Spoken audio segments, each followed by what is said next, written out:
My precious child. Stop. Everything else can wait. I have drawn you to this quiet place with a deliberate and loving hand, and I will not let the noise of your day pull you away before you have heard what I came to say. This moment is not an accident of time. It is not a coincidence that you paused here, that your spirit felt the pull towards stillness. That pull was me. I have been pursuing this appointment with you since long before today, since before the mountains were shaped, since before the first light broke over the first morning, since before your name was spoken into the world by anyone other than me. And I spoke it first. I spoke it with joy. Do not treat this as an ordinary moment. Heaven does not call an ordinary meeting. Every path that brought you here, every turning, every delay, every season of confusion that seemed to be pulling you further from the life you were meant to live, was guided by my hand. I was not absent in the wandering. I was in it with you, moving through the unmarked routes you never chose, sealing off the doors that would have given you less than they appeared to offer, holding open the ones I intended for you long past the hour you thought they had closed. Nothing has been squandered, not a single mile of ground. This is your appointed hour, and I have not brought you this far to let you stumble past it. I know what has been sitting in the quiet chambers of your heart, not the version of your life you carry into the open. I am not addressing that. I am speaking to what you keep below the surface, the questions you carry in the hours between midnight and morning, when the rest of the world has gone still. You have wondered whether my eyes actually reach you. You have asked whether your prayers dissolve before they clear the room. You have watched the months accumulate and the seasons rotate and wondered, in the raw and private moments when you stopped performing hope, whether the change would ever actually come. I tell you now, with the full weight of my authority and the full depth of my love, every word you have ever turned toward heaven arrived. Every last one, every tear I have kept in record, every groan your language could not carry. I caught it before it fell, and I knew exactly what it meant. You have never once spoken into absence. I want to tell you something about the way I see you in this moment, not the way the world has taught you to see yourself, measured against standards you can never quite reach, assessed by what you produce, valued in proportion to how little difficulty you require from those around you. I see something entirely different. I see a spirit that has carried far more than was ever designed for one person to carry. I see someone who learned out of necessity and love and quiet desperation to manage everything alone. Not because you wanted to carry it, but because you did not know how to set it down. And no one around you seemed to notice the weight. You learned to wear a smile like armor before you stepped out of your door each morning. You put it on the way you put on any other garment, automatically without thinking, because the day required it. You wore it so consistently that some days you forgot you were wearing it at all. But underneath it, I saw everything. The tiredness that sleep could not fully touch. The questions you had decided were safer left unasked. The grief you had archived rather than processed, because the world kept moving and there was no space to stop. The longing for someone to look past the performance and see the actual person behind it. I see you, not the performance you. And I tell you today, without condition and without measure, I love exactly what I see. Every fragile, uncertain, struggling part of it. Every question, every scar, every place that is not yet whole. I love it all. You were never meant to carry the weight of your life alone. Not because you are weak. Your endurance has been extraordinary, and I have seen every moment of it. But because solitary endurance was never the design, I made you for communion. I made you for the kind of life that is walked with a hand reaching back to help and a hand reaching forward to be held. Yet here you are, trained by hard seasons to handle everything yourself, to keep all the plates spinning, to never let a single one fall because the cost of letting one fall felt too great. I am asking you to step back from the spinning today. Set your hands down, breathe. The universe will not collapse.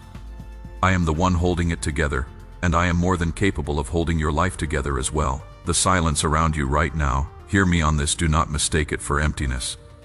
I built this quiet for you. The noise of the world, the demands of other people, the constant pull of everything that requires your attention and your energy and your presence.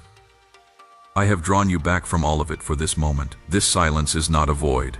It is a sanctuary. It is the most intentional space I have placed you in for a very long time.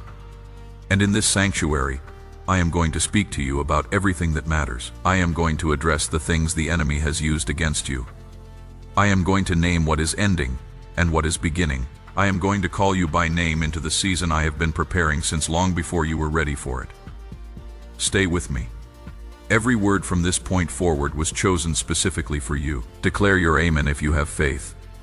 Before we go any further, I want you to let this truth settle deep enough that it anchors everything else I am about to say. You are seen, you are known, you are wanted here, in my presence exactly as you are, not as you wish you were, not as you will be one day, but as you are right now, in this moment, with everything incomplete and everything unresolved and everything still tender. That is the person I am speaking to. That is the person I love. Now let me address directly the thing the enemy has been building in your mind during these long months. He has been constructing a case. You may not have named it as his work. It felt more like your own honest assessment of your circumstances. But it was his. He is skilled at making his voice sound like your own voice. And he uses the real events of your real life as the raw material. He took the closed doors. He took the broken relationships. He took the prayers that seemed to go unanswered, and the opportunities that seemed to pass by, and the seasons that stretched far longer than you expected. He gathered all of it and built it into an argument. And the argument was this: you have been forgotten. That argument is a lie. Every word of it. Let me tell you what actually happened with each of those things he used. The closed doors were not rejections. I closed those paths personally, with full knowledge of what was on the other side of them. I closed them because what was behind them would have taken more from you than it could ever have given. The relationship that ended before you were ready to let it go, I saw what that path eventually leads to, and I loved you too much to let you walk it. The opportunity that passed you by, I saw what it would have required of you in a season where you did not yet have the strength to carry it. What felt like being passed over was being protected. What felt like a denial was my hand redirecting you towards something better. Even when you could not see what that better thing was, you could not see it because it was not yet visible. But I had already prepared it. Your name is carved into my hands. Not written, carved. There is a permanence to that word I need you to sit with. Carved means no season erases it. Carved means no failure removes it. Carved means the version of you that feels farthest from worthy is the same version I look at and see that name, clear and permanent and held. Nothing you have done and nothing done to you has touched that carving. In the moments when heaven seemed as cold and closed as brass above your head, I was not absent. I was working beneath the surface of your life in ways your natural eyes could not perceive. I was moving in the unseen places. I was aligning things you did not know needed aligning. Opening pathways you did not yet know you would need. Closing the ones that pointed away from your true destination. Every delay was preparation. Every closed door was direction. Every night of weeping was not wasted. Those tears were watering seeds in ground you could not see. Seeds that are ready now to break through the surface. I want to speak to the specific experience of having your prayers seem to go unanswered. Because for some of you, that experience has done more damage to your trust than any outward difficulty. It is one thing to face a hard circumstance. It is a different and more disorienting thing to cry out to the one who could change it and hear nothing in return. You began to wonder if I was listening. You began to wonder in the quietest hours if the silence meant something about your value, if people who were more deserving somehow received answers you were not given. I want you to hear me very clearly on this. My silence was never indifference. My silence was never absence. I was listening to every word. I was present in every moment of your waiting. What I was doing in the silence was this. I was working on the answer, not on whether to give it. That was never in question. I was working on the conditions that needed to exist for the answer to do what I intended it to do in your life. Some answers delivered too early do not hold. They arrive before the foundations are laid that can sustain them, and they collapse under their own weight. I have watched that happen to people I love, and I refuse to let it happen to you. So I built the foundation first, in the silence, in the waiting. I was laying down what needed to be in place before the answer arrived, so that when it came, it would stay. The answer is coming. It is not in some indefinite future that you cannot see the edge of. It is closer than it has ever been, and it is going to arrive in conditions that can hold it because I was faithful in the preparation, even when you could not see what I was doing. I also want to speak to the tears. Every tear you have shed in the secrecy of the night, thinking no one saw, I kept everyone. I have not forgotten a single one. I know the precise moment each one fell. I know what it cost you to keep going after the nights that produced them. I know the mornings you dragged yourself back into your day with absolutely nothing left, running on a reserve that had already been empty for too long. And I know how it felt to smile at people who asked how you were, and to say fine when fine was the farthest thing from the truth. I saw all of it, not from a distance. From right beside you, closer than the wall you leaned against. Present, attending, holding you in ways your body could not feel but your spirit somehow knew. That season was not your permanent address you were passing through. You are still passing through, but the other side of it is nearer than it has ever been. I need you to stop carrying the weight of the enemy's argument, not because the events he used were not real, they were real, and the pain they caused was real, but the conclusion he drew from them is false, and every day you accept his conclusion as truth is a day you live inside a lie that was designed to keep you still. You are not forgotten. You are not passed over. You are not the exception to my faithfulness. You are my beloved child, and I have been at work on your behalf in every single moment of the seasons that felt most silent. Let me speak now about the fire. Some of you hearing this know exactly what I mean, not as a metaphor, but as the lived experience of a season where everything you had built, everything you depended on, everything you understood about your own life seemed to be burning. You stood in the middle of it and asked me why. You cried out in the nights and asked if I had allowed something to come against you that I could have stopped. The answer is yes. I could have stopped it. I chose not to, and I need you to hear the reason. Because the reason changes everything. The fire was not punishment. I was not retaliating against you for failures or for the seasons when your faith ran thin. I do not work that way. Every difficulty I allow into the life of someone I love has a purpose, and that purpose is always ultimately toward their good, never toward their destruction. The fire I allowed in your life was a refiner's fire, and I need you to understand what a refiner actually does, because it is the opposite of what the enemy told you was happening. A refiner puts precious metal into fire deliberately, not because he wants to destroy what he is holding, but because he knows that the fire is the only thing that will separate the gold from what is not gold. The dross, the impurities, the materials that look similar to gold when the temperature is low but are not gold. They can only be identified and removed when the heat is applied. The refiner does not leave the furnace. He stands beside it. He watches the process with total attention. He controls the temperature. He knows exactly how long the gold needs to be in the heat, and not a moment longer. He knows the gold is ready when he can look down into the liquid surface and see his own face reflected back clearly. That is what I was doing. I was standing beside your furnace. I was watching every moment of the process, not from a distance, not with indifference, but with the close and careful attention of a craftsman who is working on something precious. I was burning away the false securities, the things you leaned on that looked solid but could not hold your true weight. The approval you needed from people who were never going to give it to you freely, the identity you had built on performance and output and being needed, the dependencies that were keeping you small without you realizing how small they were keeping you. These things had to be separated from you because they were not gold. They were never gold. And you could not carry what I am about to place in your hands while those things were still attached. What emerged from that fire is pure. What you are carrying now has been tested in the most real sense of the word, and it will not fail under pressure, because it already held in the worst pressure it has faced. The things that could be shaken were shaken, and they fell.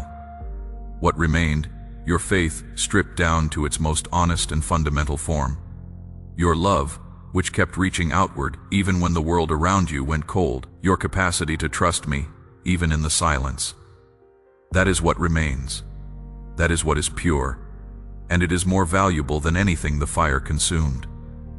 The ash you are still grieving, I understand the grief. The losses that came out of that season were real. I am not asking you to pretend they were not, or to rush past them, or to declare victory over pain that still lives in the body of your experience. I am asking you to look at the ash and know that I am the God who gives beauty in exchange for it. That is not an empty poetic phrase, it is a covenant promise. I do not take and leave nothing. I take what was harming you, and I replace it with what will heal you. I take what was false and I replace it with what is real. I take what was temporary, and I replace it with what will last. The places where the fire burned hottest in your life, those places are going to become the most visible signs of my healing power. The very areas of your story that carry the most pain are going to become the places where my restoration is most undeniable. You will comfort people with the comfort I gave you in the flames. Your testimony is being built in this season, and its weight will be proportional to the depth of what you endured. You did not walk through the fire and survive so that the experience could be a private sorrow. You walked through it so that the way you came out the other side could be a light for someone who is still inside it. I know you are not sure yet how to carry that. That is all right. I am not asking you to have it figured out. I am simply asking you to receive what I am doing, and to trust that the purpose of what you endured is larger and more beautiful than you can currently see from where you are standing. Declare, I believe, if this word is reaching your spirit. I also want to say something about the survivors of the fire that you have not yet fully received. You came through. That is not a small thing. I want you to hold the weight of it for a moment rather than rushing past it the way you tend to rush past evidence of your own endurance. There were moments in the worst of it when you were very close to letting go entirely. Close to deciding that the gap between what I had promised and what you could see was too large to bridge with trust. But you did not let go. Even with trembling hands. Even with tears on your face. Even with the questions still unanswered, and the ground still unstable beneath you, you held on. I need you to know that holding on in those conditions, with that little visible to stand on, is one of the most remarkable acts of faith I have witnessed in you. I did not take it for granted then, and I am not taking it for granted now. That faithfulness is recorded, it is honored, and it is precisely what makes you ready for what I am about to release into your life. Now I want to speak to you about something you have long believed was a flaw. Something the world around you has treated as a problem to be managed or a weakness to be strengthened away. Your sensitivity, the way you feel things so deeply that a single conversation can stay with you for days. The way the atmosphere of a room settles on you like weather. The way you carry home the unspoken pain of the people around you without ever being asked to, and without knowing how to put it down when you get there. You have tried to harden yourself against this. You have attempted to build walls thick enough to keep the weight of other people's inner lives from reaching yours. And every time the walls came down, every time something pierced through, despite your best efforts to be less affected, you saw it as another failure of your own resilience. I put that sensitivity in you before you took your first breath. I designed it with intention, and I placed it with care. It is not a defect in your wiring. It is the specific tuning I gave to your spirit so that it could receive what other spirits miss.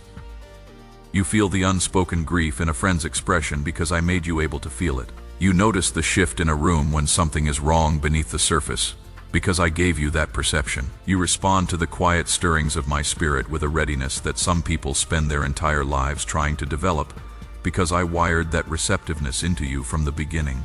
This is not something that happened to you. This is something I gave you. And it is not a burden.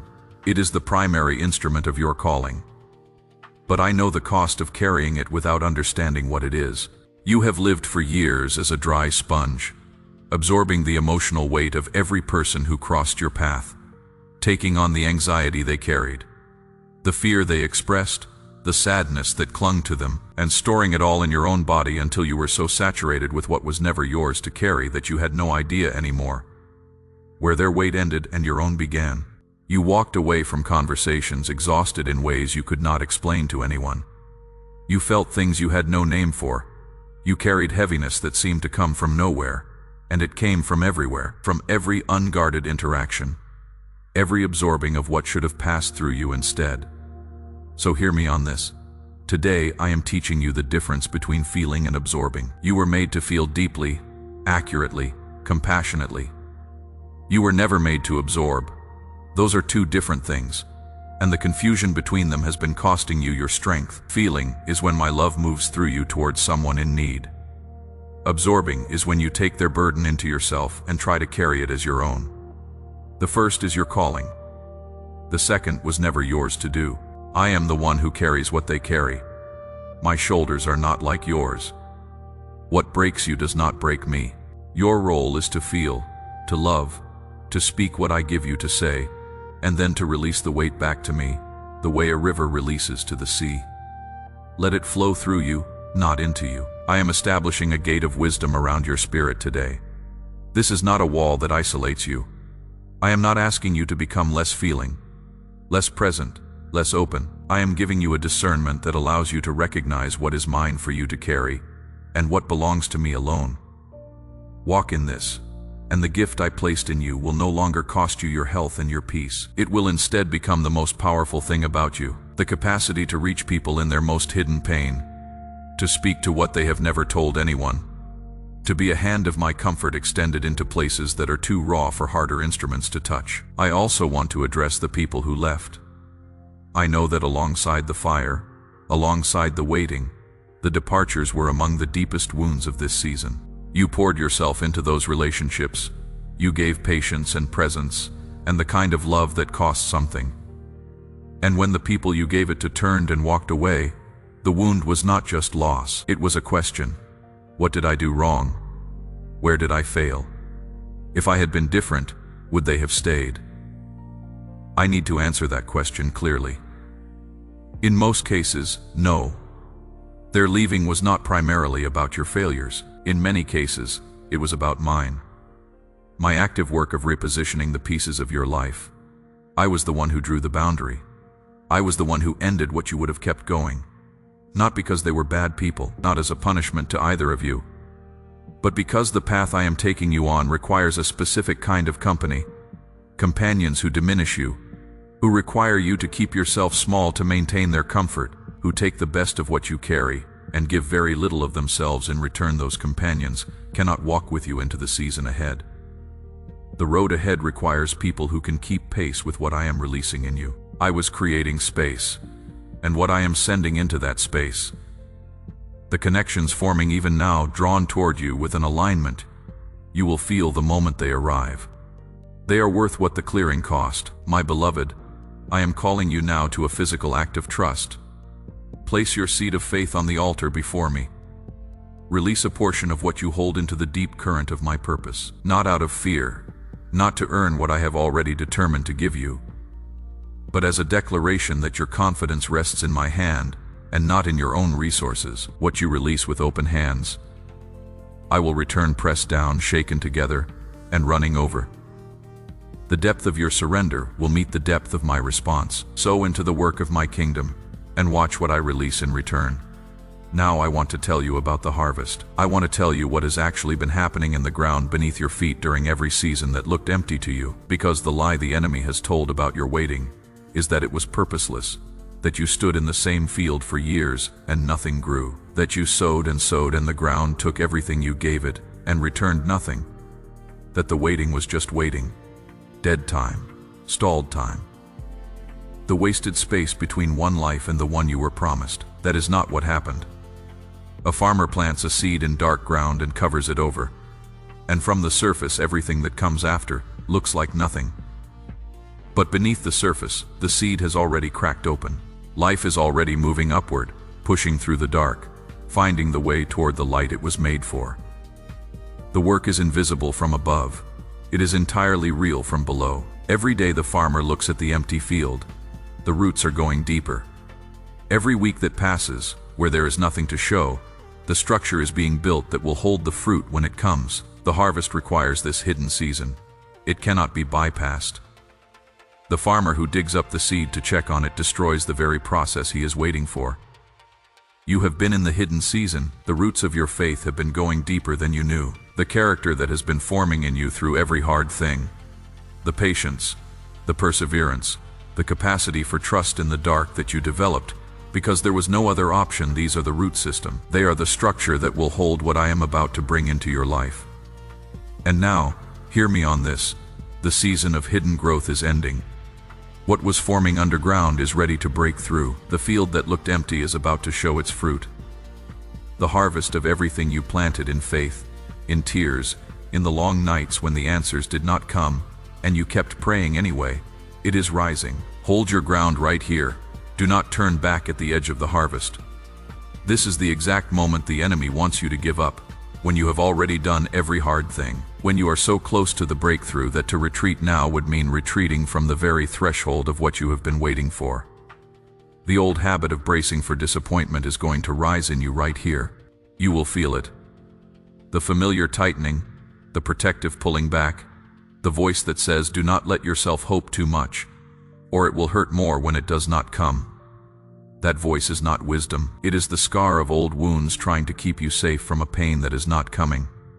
The disappointment is not coming. The harvest is. The gates are open. I opened them personally. And no human hand can close what I have opened. Beyond those gates are the very things you carried to me in the dark, the ones you eventually stopped asking for out loud, because the asking had begun to feel like presumption. The provision that seemed impossible, the healing you had almost stopped believing was available to you. The restoration of what the hard seasons damaged, the peace you have not been able to fully access since the last time things fell apart. These are not behind a gate I am still deciding whether to open. They are behind a gate that is already open, and the only thing left is for you to step through it. Not tomorrow now, the hesitation in you right now, hear me name it for what it is. It is not wisdom. It is not spiritual caution. It is the last attempt of fear to keep you standing at the threshold of everything I have prepared for you. Take the next step. Whatever courage remains in you, even if it is only a fraction of what you once had, even if your hands are shaking when you reach, take the step. I will meet your movement with the fullness of my power. That is not a conditional promise. That is the nature of who I am. I respond to faith the way fire responds to air. You bring the movement, however small, and I bring the outpouring. I watched your faithfulness during the long, ordinary, unremarkable days of the wilderness, not just in the dramatic moments, the nights of weeping, the moments of crisis where you cried out, and somehow something held. I watched you in the Tuesday mornings when there was nothing dramatic happening, when it was simply another day of choosing to keep trusting when the evidence was thin and the feeling was absent. I watched you extend kindness to people who were not kind to you in return. I watched you pray for things you did not see answers to, and then go back and pray for them again. I watched you serve when no one noticed. I watched you stay when leaving would have been the easier choice. Every single one of those moments was seen. Every one of them is recorded. Every one of them carried weight in the heavenly realm and contributed to the season that is now opening for your life. That faithfulness is being honored today. The doors I am opening are directly connected to the seeds you sowed in the seasons when the ground felt most frozen. Declare I trust if you believe my hand is moving on your behalf today. I also want to speak to the specific provision you have been worried about. The gap that seemed too wide, the need that seemed too large. It is not beyond my reach. I have never looked at a need in the life of someone I love and said that is too large. I am the God who opened a path through water for people who had nowhere to run. What looks impossible to you has never appeared impossible to me. Watch what I do in the place you have been watching for so long. The provision is coming from a direction you were not expecting, through the most perfect door, at the most perfect moment. I want to reach into the deep places now, the places where you hold your sense of who you are, because the enemy's most effective and most damaging work has not been in your circumstances. It has been in your identity. He has worked persistently and patiently over years to attach labels to you, labels you did not choose and did not ask for, but which you have come to treat as accurate descriptions of yourself. I am going to name some of them, and as I name them, I am removing them. Not symbolically with authority, forgotten. That label is removed. Too broken to be used. That label is removed. Past the season for your dreams. That label is removed. Not enough. That label is removed. Too far gone. That label is removed. Unworthy of the things I have promised you. That label is removed. Every single one of those labels was a lie from the moment it was attached to you, and its time in your life is finished. I remove them today with the same authority that spoke creation into being, and I replace them with what I have called you since before you were formed chosen. That is your name, not earned, not contingent, not conditional on your performance in any season. Chosen before the foundations of the world, chosen with full knowledge of everything your life would contain, chosen because it pleased me to choose you. That is not a diminished thing. That is the deepest dignity available to a human spirit held. That is your name, held in seasons when you could not feel the holding. Held when the ground beneath you was uncertain and the future was unclear. And the present was harder than you had the strength for. You were held through all of it. And you are held now purposed. That is your name. Not placed here by accident. Not alive in this generation without intention. Every particular quality about you, the specific way your mind works, the depth of your compassion, the way you love, the things that move you, even the wounds you carry. All of it is purposeful. I do not make people by accident. I made you exactly as you are for exactly the moment in history you occupy. Now, let me speak to the dreams you quietly set aside. I know exactly when you put them down. I know the specific moment, or the series of moments when the gap between what you were hoping for and what you were experiencing became wide enough that you decided it was safer to stop hoping. You told yourself it was maturity. You called it realism. You said you were simply adjusting your expectations to fit your reality. But what you were actually doing was protecting yourself from a pain you had already felt too many times. I understand that. I do not condemn it. But I need you to know that the desire you buried was placed there by me. And I do not plant desires in the hearts of the people I love as a form of cruelty. I plant them because they point towards something real that I have prepared. Those dormant desires are waking. In the quiet moments, in the unguarded spaces between one task and the next, in the moments before sleep, you have felt the old hope stirring, tentative and half-formed, not sure whether it is safe to rise. That stirring is me. I am the warmth that is reaching down into the cold ground of your abandoned hopes and calling them back to life. And this time, the conditions are right. This time, the ground has been prepared by everything you endured. This time, what rises will not be cut off before it reaches its fullness. I want to speak now about your mind, because the hardest ground I have had to reclaim in your life has not been your circumstances. It has been the territory between your ears. The enemy established strongholds there during the hard seasons, and they have been operating quietly ever since. The cycle of shame that replays your failures at your weakest moments, the spiral of anxiety that takes uncertain futures and fills them with worst-case certainties, the voice that sounds like your own voice telling you that you are too much or not enough, or that the good things that happen to other people are simply not the kind of thing that happens to people like you. I am commanding those strongholds to come down today. Your mind was not designed for that occupation. It was designed to be a place of my peace, of clarity, creativity, discernment, the capacity to receive my thoughts and bring them into the world. None of those things function under siege, so I am lifting the siege, and in the quiet that the enemy's departure leaves, I am speaking something new into that territory. You are permitted to think well of yourself. You are permitted to agree with what I say about you, rather than arguing it down every time it rises. Receiving what I declare over you is not arrogance, it is faith. Stop talking yourself out of the truth I speak over your life and let it take hold. I also want to say something about the people you love and carry in prayer. The weight of intercession is one of the things that has been quietly exhausting you. The aching concern for the ones whose paths are difficult, whose choices worry you, whose situations you cannot fix no matter how much you love them. I need you to know that the people you love are also held in my hands, not by accident, not as a secondary concern. I know them by name the way I know you by name. I see the tangled places in their lives with the same clarity I see the tangled places in yours. I am at work in them, deeply, specifically, persistently at work, in ways that are often as invisible from the surface as my work in your own life has been. Give them to me with the same open-handed trust I am building in you right now. Let my love carry what your love cannot. Your love is extraordinary, but it has limits. Mine does not. Rest in the knowledge that the God who has been faithful to you is also being faithful to every person you bring before me. Your prayers for them are not falling into empty space either. Not a single one. I also want to give you an image. Think of a field that has been fallow for a long season, dry on the surface, bare, looking to all appearances like nothing is coming. But beneath that surface, the soil is still rich, the capacity was never gone. The ground was simply waiting for the right rain at the right moment.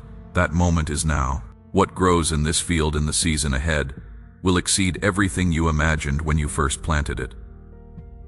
I want to close this holy hour by speaking to what comes next, not what comes next in your circumstances.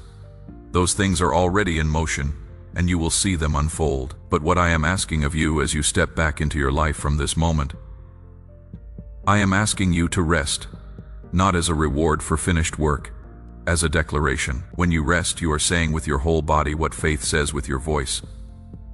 I believe someone greater than me is at work, and I do not have to hold everything together by effort alone. Rest is the posture of a person who trusts that I am God, and they are not. I built rest into the foundation of creation because I know what sustained things need. Take it without apology. You were never required to earn it. I am asking you to protect what was spoken over you here. The enemy will try to reclaim the ground I took back today.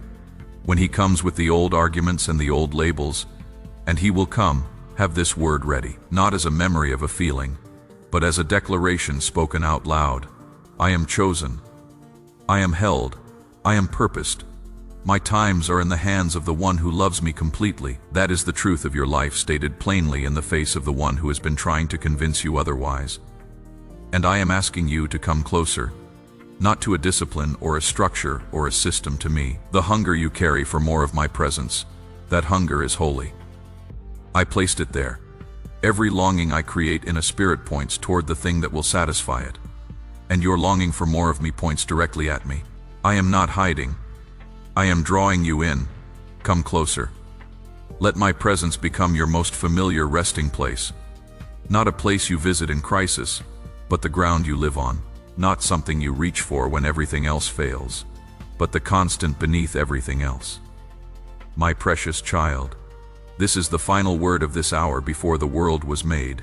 You were known and loved. In every season of your life, the brilliant ones and the broken ones and the long in-between ones, you were held and pursued and cared for with a love that has no ceiling and no floor and no edge in any direction. That love is the truest thing about your existence. It is more permanent than your circumstances, more constant than your feelings about it, more real than the days when you could not feel it at all. You came here today, carrying more than you should have been carrying alone. I am taking some of that weight now. You will feel it lift, perhaps not all at once, but you will notice it in the days ahead, in the mornings where the heaviness is fractionally less, in the moments of unexpected peace, in the courage that rises when you need it, and you do not know where it came from. It came from me.